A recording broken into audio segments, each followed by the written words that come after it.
You know, the other day, my daughter came back and she was like, mommy, I finally got it. I know what I want to be when I grow up. And I'm like, yes, tell me, darling, what do you want to be when you grow up? And then she said, you know what, mom? When I grow up, I'm going to work for the bank. And I'm like, why? Why do you want to work for the bank? And she said, that's where all the money is. And they're going to pay me and I'm going to be rich. And I'm like, okay, honey, that's not the truth. Come on, sit down here and let me tell you the truth. This is where we got ideas about money. It's not correct. And I told her, just because the bank has all the money, it doesn't mean that it will give you all the money. You have to work for the money still in the bank because you're an employee. And the only way for you to really, really, really take charge of your financial destiny is to be a business owner, be the employer. And she's like, but I don't want to be the employer because where am I going to find money to give my employees? And I'm like, well, you start a business, sell something, and then you can then give money to your employees. And she went, oh, wow, yeah, you know what can I sell? And I'm like, sell cupcakes, sell something, start a cafe. And she's like, yeah, you know what, that's what I'm gonna do. She's 10. So when I was 10, I didn't get all this information. And really, what kind of information, what are we studying in school? Is history really necessary? Is geography really necessary? Is algebra really that necessary? I mean, to be honest, the greatest gift that God has created for me is probably the GPS. At a click of a button, I just put in the address and boom, the GPS takes me there. So do we really need to know how to read maps? The same applies for money and with money. So today I invite you to think about your education about money. It's not an innate skill where like the minute we are born, we learn how to breathe and we progress to learn how to walk and then jump and then fly eventually. But learning how to make money, it's not an innate skill, and we learn that from our environment, from our caregivers, from our parents. Now, if they knew better, they would have done better. So don't now go blame them and go on this guilt trip.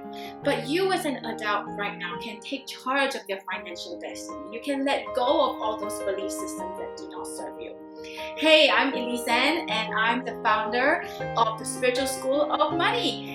And the reason why I created this school is not because I'm really fluent in the knowledge of money or I have taken some degree. On the contrary, I'm a high school dropout. I was a drug addict. I was an alcoholic. I got pregnant before I got married, and so I just went on the unconventional way. And to be honest, I didn't gain my financial independence until I was 30.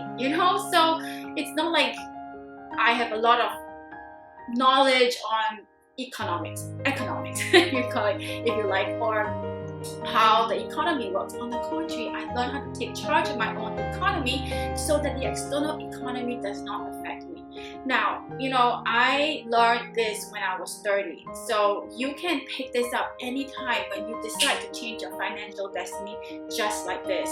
So let me take you down memory lane and why I'm so passionate about this topic. And you don't need a degree to do this. You don't need a degree to be fluent to transform and heal your relationship with money and to be a millionaire or a billionaire or a trillionaire without having a degree in finance or economics or business. Okay, you can do this quite quickly when you change and vibrate at the level of the money that you want to attract in. So I want to take you down memory lane for a while. I was a flight attendant at the age of 20, very, very young. I got my credit card, ruined my credit, was in debt for many, many years because, I just got fascinated with the credit card. And with great powers come great responsibility and you don't know what to do with it. So I was earning about $2,000 as a flight attendant and I was super happy with it. I thought this was it. And I got pregnant and I went to another airlines and, I got a pay cut for $1,500 and I thought that was it. I could do this for the rest of my life. I will retire as a flight attendant. But somehow life showed me some other way. Your soul knows better. Your soul knows that you deserve better, and your soul knows that you are meant to do great stuff in life. And so one step. I took one step at a time. I started my own business as a healer, and I thought I was going to do this as my profession and my mission, and I'm going to do this for the rest of my life. And I got all sorts of certifications. I flew all around the world to get myself certified, and I was still broke. And I thought that, if I'm doing God's work, then God should provide me with the clients, and I got my domain and my website up. And so I took some of the healers meditation to heart, and I sat down and meditated and saw white lights coming to me, and why is my business still not growing? So alright, that was when I realized that you really need to learn how to start a business. Having skills is one thing, learning about business and your money story is another thing.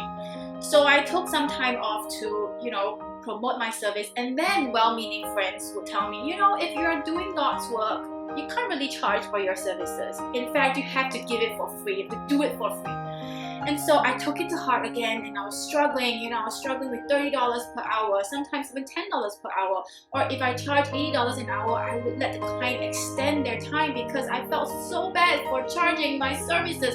So I felt so bad for charging my gifts, right? So as they all say, when the student is ready, the teacher pops up. I got this ticket and I flew myself to LA, and I got myself rewired. I rewired my brain for success, rewired my brain to attract money in, because over there in the convention, I saw people like me, spiritual people. Of course, people were struggling as well, but there were people who are millionaires and using their spiritual gifts to serve people, and as a result make good money. And I'm like, something clicked within me. I'm like, you know what?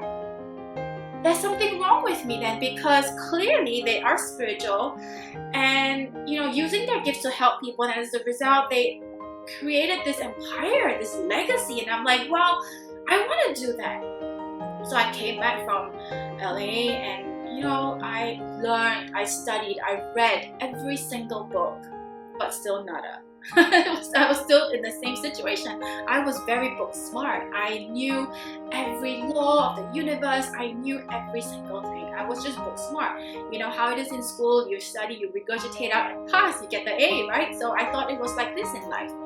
And I still struggled. It wasn't until I was pregnant with my third child, and I was about 9 months pregnant. I was about to pop, and I was just sick and tired. I got angry with God. I was really, really angry with God, and I'm like, why are you doing this to me?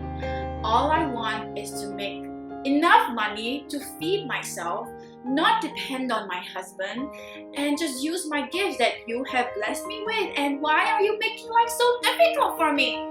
So I remember crying in the corner of my room, and I was screaming, and there were many days like this. Can imagine how hysterical my husband is. He was shutting every window, like, keep it hush hush. So finally one day I just sat down and I'm like, you know what, this is it. Something has got to change. Something has got to flip. And being angry with God for a while, and I was just crying, being hysterical, and then finally I calmed down and I'm like, you know what, the truth is, God does not show any favoritism. We are all children of God. If Oprah Winfrey, Ellen DeGeneres, Richard Branson can succeed, that means I can too, because I'm a child of God as well. And the truth is, God doesn't show any favoritism. That means equal opportunities are there for us all to grab and to take. And something has to shift. And so on that particular day, I decided I was going to do whatever it takes to be successful, legally and morally, without prostitution and selling off my children. And as I made that decision, literally my life changed for me. And within a short period of time, I went from $1 days, many $1 days in my bank account, to $30,000 in 3 months and $60,000 in 9 months. And wow, how did that happen? I am a high school dropout. How did all these things happen for me? So I know my inner calling is to help healers and coaches, spiritual entrepreneurs like yourself, to just get out of the story. It's just a drama. We should not allow the society to decide who we are, to decide how much we should charge.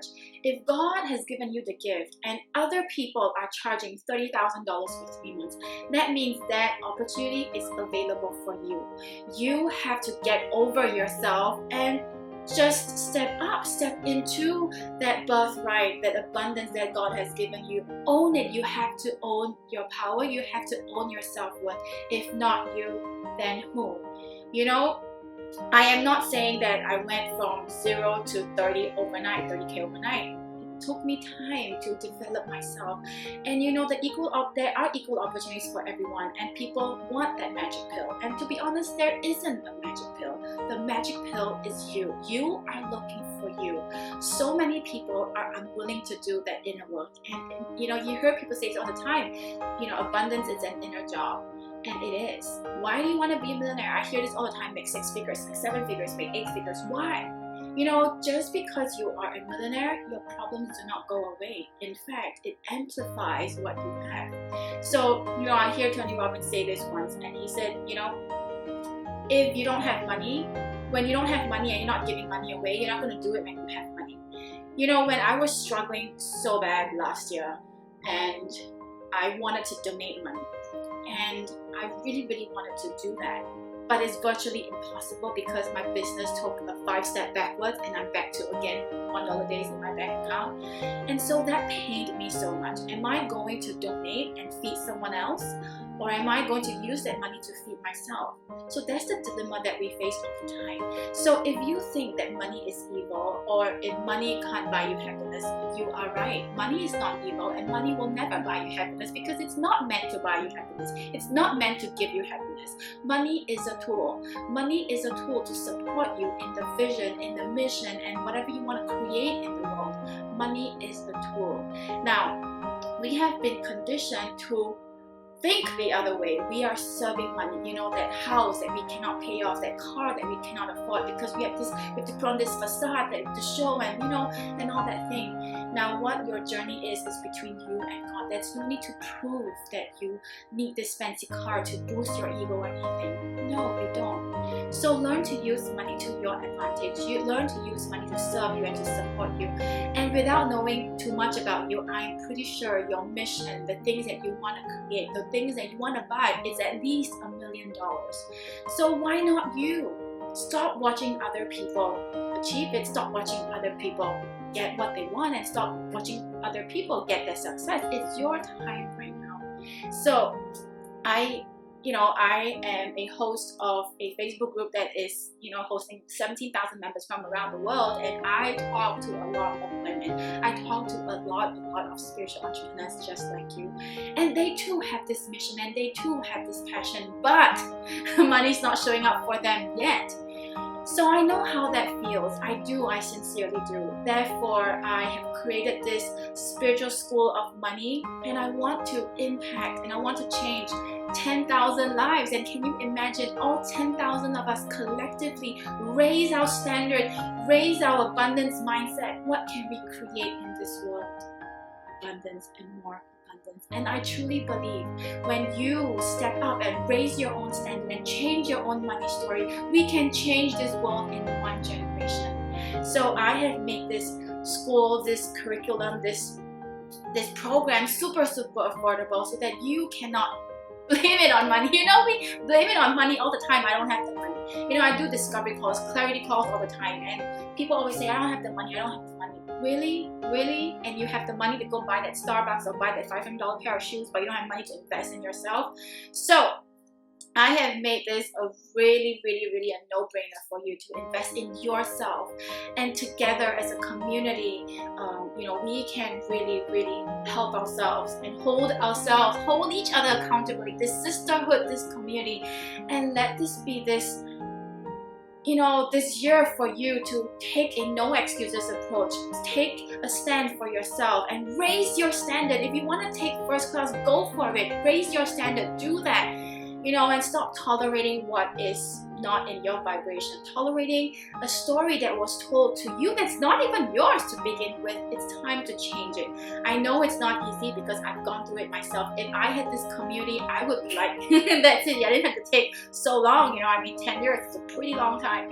So I invite you to join me. I invite you to join this community. I invite you to join this mission. I invite you to join this movement where we change our money stories as spiritual women. Stop allowing other people to tell us that we cannot charge for our services, we cannot charge for our gifts, we cannot do this and we cannot do that. It is time to take control of our own financial destiny and live out that bestest life the way you decide you want to live, the way God has designed for you.